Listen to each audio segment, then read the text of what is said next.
Custo de vida, emprego e desemprego, cesta básica, tarifas públicas, salário mínimo. Agora, na Brasil Atual, a análise do DIEESE. E nós vamos fazer contato com a diretora adjunta do DIEESE, Patrícia Pelatieri. Bom dia, Patrícia. Bom dia, Glauco.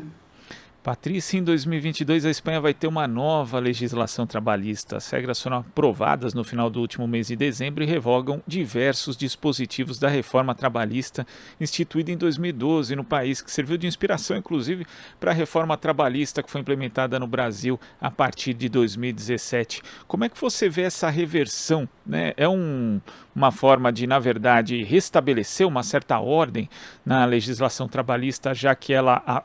assim como no Brasil, né, onde foram prometidos aí milhares e milhões de empregos que nunca foram gerados e melhoria de condições e de formalização, isso também não ocorreu na Espanha?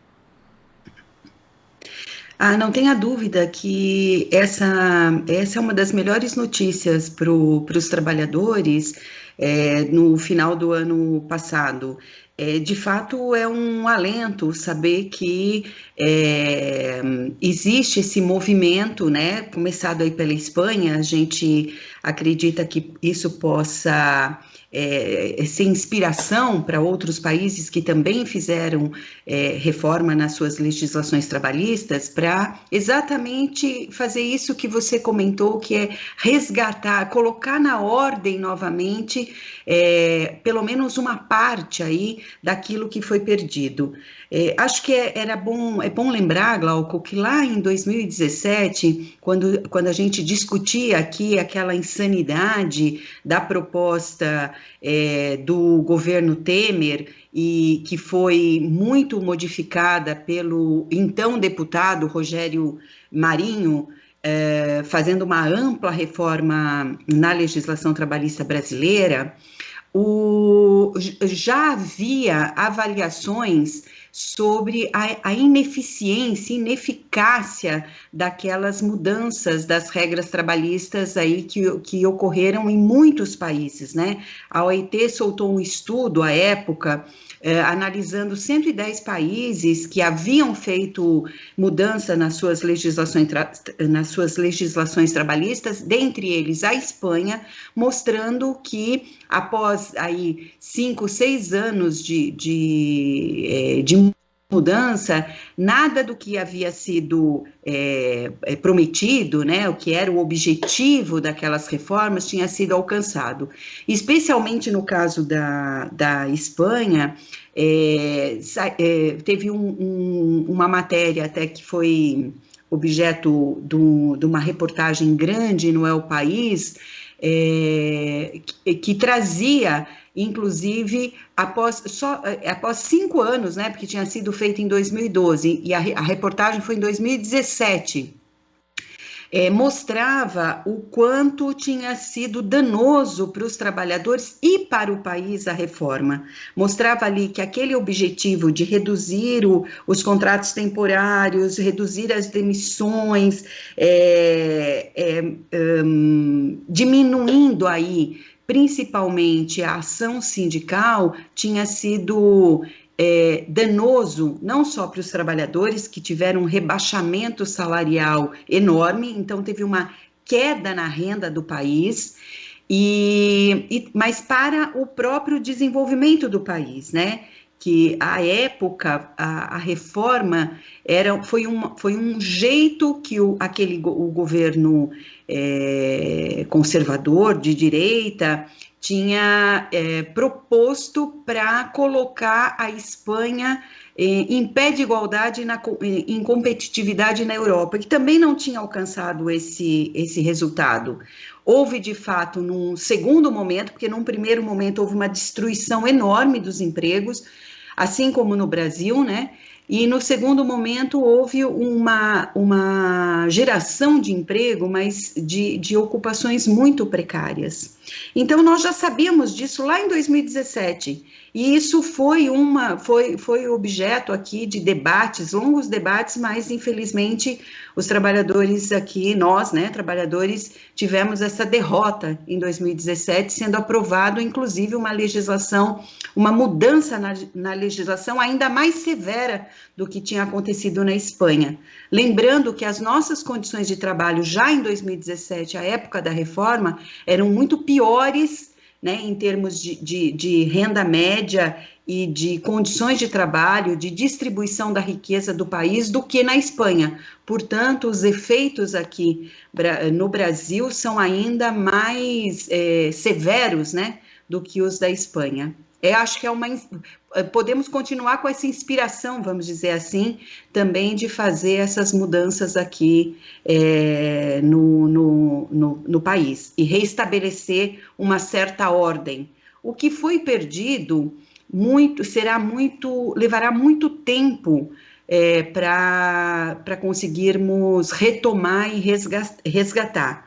Então, quanto antes nós começarmos esse resgate, maior chance nós temos de uma recuperação, não só para os trabalhadores e para a população de uma maneira geral, mas para o país, né, para o desenvolvimento do país.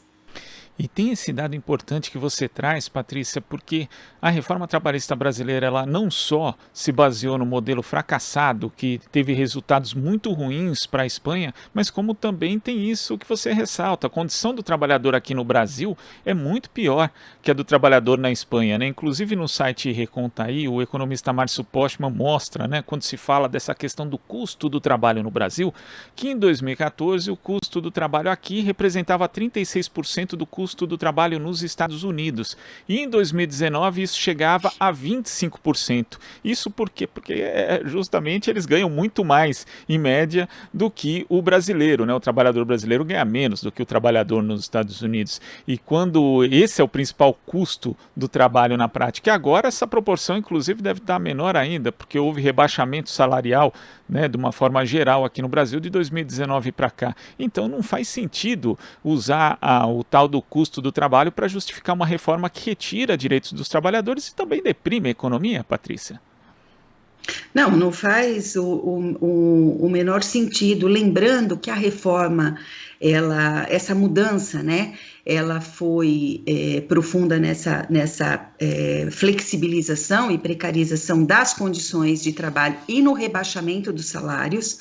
Então, na Europa, muitos países fizeram para rebaixar os salários que eram em patamares muito superiores, mas no Brasil nós nunca tivemos patamares elevados de salários. Nós somos um país de baixa renda, né? Então, de uma péssima distribuição, mesmo no período mais punjante, vamos dizer assim, no período de crescimento, onde a gente teve uma recuperação salarial, que foi nos governos Lula e Dilma até 2014, ainda assim nós continuamos sendo um país com baixos salários, né? Então não faz o menor sentido essa reforma, não tinha nem o mesmo objetivo, né? Porque aqui a gente já tinha uma renda muito baixa. E lembrando que se você empobrece a população, você empobrece a economia de uma maneira geral. Então não faz o menor sentido para um país que quer crescer você ter patamares salariais tão baixos, porque o país, mesmo que ele seja um país exportador, ele precisa do mercado interno, um mercado interno dinâmico para conseguir, de fato, se desenvolver. Então, mesmo para o empresariado, não faz o menor sentido. Então, é um empresariado que, além de explorar de uma forma intensa o trabalho, é um empresariado muito, se você me permite aqui, é um empresariado muito burro que nós temos no país, porque isso não é bom nem para o desenvolvimento das empresas nacionais, né? Então realmente incompreensível que o empresariado tenha e tenha defendido, e vamos lembrar, Glauco, que eles continuam defendendo uma intensificação nessa precarização, porque durante aí o governo Bolsonaro foram já 2 ou 3 tentativas de aprofundamento da reforma trabalhista e de dizimar aí todas as instituições que defendem os trabalhadores, em especial o movimento sindical. Então, vamos lembrar que o empresariado aqui no Brasil, ele continua reforçando essa ideia de um aprofundamento dessa flexibilização, diferente de lá da Espanha, que houve uma negociação, vamos dizer assim, teve o apoio de uma parte significativa das empresas e dos sindicatos para que, de fato, houvesse essa revogação, vamos dizer, uma mudança na legislação trabalhista. Então, é muito importante estar atento aí e construir essa correlação de forças para que a gente consiga, de fato, fazer essa alteração no Brasil. Falando inclusive da questão da organização sindical, um dos pontos polêmicos da reforma trabalhista implementada pela Espanha em 2012 era a limitação, por exemplo, da ultratividade dos acordos coletivos, né? O que passou a valer é que as negociações para a renovação de um acordo, se elas demorassem mais de um ano, simplesmente deixavam de valer e a empresa podia promover as modificações que quisesse praticamente nas condições de trabalho. Nós temos também, na prática, né, contra a organização sindical aqui no Brasil, talvez a reforma trabalhista daqui tenha sido pior que a da Espanha, até porque houve ainda modificações posteriores àquela reforma de 2017. É preciso também rever isso, a organização dos trabalhadores precisa ser privilegiada até para ter uma correlação de forças um pouco menos desigual do que a que existe hoje, Patrícia? Sem dúvida, porque, na verdade, o arcabouço legal, ele deve equilibrar as relações, né? E o que nós tivemos foi exatamente uma inversão desse arcabouço, protegendo o lado que já tem poder, em detrimento daquele do lado que é mais frágil na relação de trabalho, né? Nessa relação trabalhista. Então, nós precisamos rever urgentemente e retomar aquilo que é a essência de uma regulação. A essência de uma regulação é você equilibrar as partes para que, de fato, exista negociação. Não há possibilidade de negociação se você não tem espaço negocial. E se você tem um lado muito mais forte e protegido pela legislação, como é que você senta na mesa para negociar? Então, não há dúvidas de que é necessário retomar a lógica e a essência da regulação trabalhista aqui no país. Então, nós também estamos aqui com a discussão sobre a ultratividade, também é polêmico, ainda tem resistências, embora o Supremo já tenha reafirmado aí a questão dessa modificação que também houve na legislação brasileira, mas as entidades sindicais continuam com várias ações, enfim. Então, existe ainda uma certa insegurança jurídica e, por isso, talvez nós não tenhamos tido um desmonte ainda maior do processo negocial. Lembrando que nós tivemos agora, durante a pandemia, um reforço, vamos dizer aí, da importância da negociação coletiva para garantir as condições de vida e não só de trabalho, né, para os trabalhadores. Então, isso também nos deu um fôlego, vamos dizer assim, e uma pausa nessa destruição que vinha acontecendo muito aceleradamente dos espaços negociais, dos espaços coletivos negociais, né? Patrícia, eu queria agradecer a sua participação aqui no Jornal Brasil Atual e até a próxima. Obrigada, Glauco, um bom dia para você e para todos os ouvintes do Jornal Brasil Atual. Até mais. Até, bom dia. Conversamos aqui com a diretora adjunta do Diese, Patrícia Pellatieri.